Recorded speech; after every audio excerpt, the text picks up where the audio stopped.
Bonjour. Alors mes chers camarades, je vous apporte le salut fraternel des agents de l'École nationale des finances publiques. Nous voterons pour le rapport. Nous souhaitons aussi remercier Jean-Claude, notre secrétaire général, pour quelques heures encore, pour tout ce qu'il a fait pour notre confédération. Jean-Claude et le bureau confédéral ont tenu le positionnement de notre confédération sur la bonne ligne. Cette ligne nous a entre autres permis de reprendre notre première place dans la fonction publique d'État. Il ne faudrait surtout pas l'oublier au moment où des élections dans la fonction publique se rapprochent, comme l'a rappelé Hélène Fauvel, notre secrétaire générale, ce matin. L'École nationale des finances publiques est le service de la Direction générale des finances publiques qui assure la formation initiale et en cours de carrière de tous les agents de la fonction publique, des finances publiques. L'École nationale des finances publiques, c'est 700 agents, dont 300 enseignants répartis sur 6 établissements et une vingtaine d'antennes dans les régions. Tous sont des fonctionnaires sur statut d'État. L'école accueille aussi tous les ans en formation des fonctionnaires étrangers et elle participe aussi à des missions d'expertise et de coopération à l'international. Ainsi, c'est le système de formation de la DGFiP qui est exporté, je pourrais dire presque dans le monde. Mais c'est bien la reconnaissance du service public à la française, c'est-à-dire un service public assuré par une administration publique avec des fonctionnaires d'État. C'est ce qu'un de nos camarades, Jean-Pierre Thévenot, ancien secrétaire du syndicat des impôts, a pu constater ces dernières années en travaillant lui aussi au sein de l'école. Alors que ces formations sont reconnues au-delà de nos frontières pour leur sérieux pédagogique ainsi que pour leur valeur de leur contenu. Au nom du paradigme de la modernité, elles vont être dynamitées sur l'autel du numérique. Ainsi, habillées du nom opportuniste de formation de demain, on va réduire fortement tous les temps de formation. Des gains budgétaires seront faits aux dépens de la qualité et c'est une économie à court terme qui sera immanquablement préjudiciable aux agents sur tout le déroulement de leur carrière. De plus, il me faut dénoncer ici la méthode employée. Une méthode syndicalement et moralement épuisante. En discussion nationale, on tient des réunions. On nous écoute, mais rien ne bouge. Les documents estampillés projets en début de réunion se retrouvent être les documents définitifs. Simplement, on a retiré le filigrane projet sur la première page.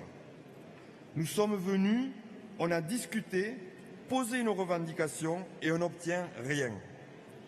Encore une fois, c'est moralement et syndicalement épuisant et plus encore, c'est décrédibilisant pour l'action syndicale. Alors bien sûr, chacun de nous a envie de payer le moins d'impôts possible. Le contraire se saurait depuis longtemps. Depuis la création des droits de l'homme et du citoyen, l'impôt doit être réparti équitablement en fonction des ressources de chacun. Nous savons que cela n'est pas la réalité. C'est d'ailleurs pour cela que notre syndicat ainsi que notre confédération demandent une réforme fiscale visant à atteindre l'objectif de la Déclaration des droits de l'homme. En tout état de cause, seule une administration comme la Direction générale des finances publiques peut remettre une égalité de traitement de tous les citoyens devant l'impôt en fonction des lois existantes. Or, mes chers camarades, nous avons de sérieuses inquiétudes quant au devenir de nos missions et de nos statuts.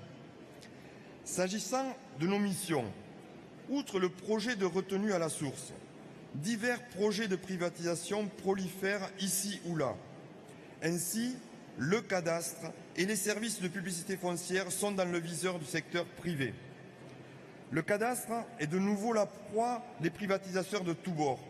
Le cadastre, c'est pourtant le moyen qu'avait trouvé Napoléon, ou plus exactement Gaudin, son ministre des Finances, de répartir l'impôt foncier de façon équitable. L'exhaustivité incontestable du plan cadastral mis en place à cette époque a permis d'arriver à cette équité.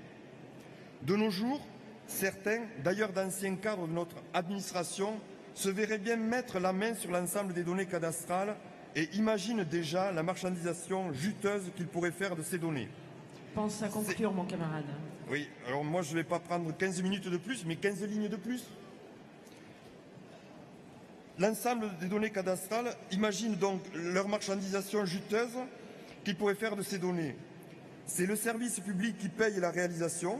Ce sont quelques lobbyistes opportunistes qui engrangent les bénéfices. Dans ces conditions, nous ne sommes pas à l'abri d'un cadastre Lix éclate en France.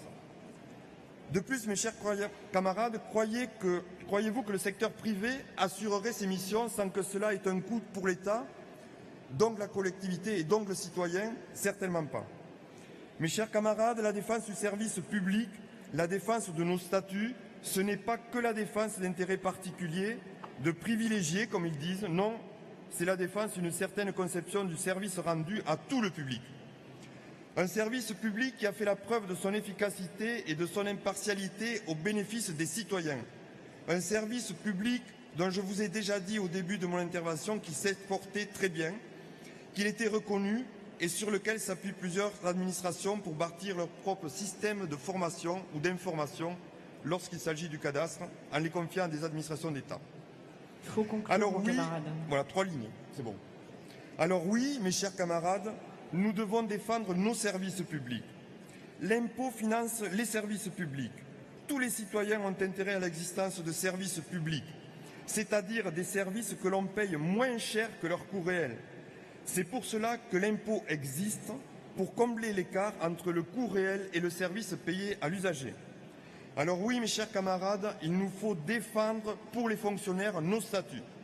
Alors oui, mes chers camarades, il nous faut défendre pour le secteur privé nos garanties.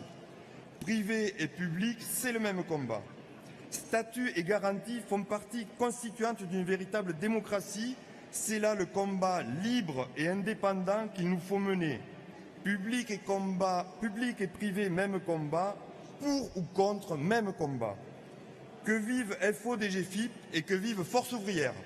Merci, camarade.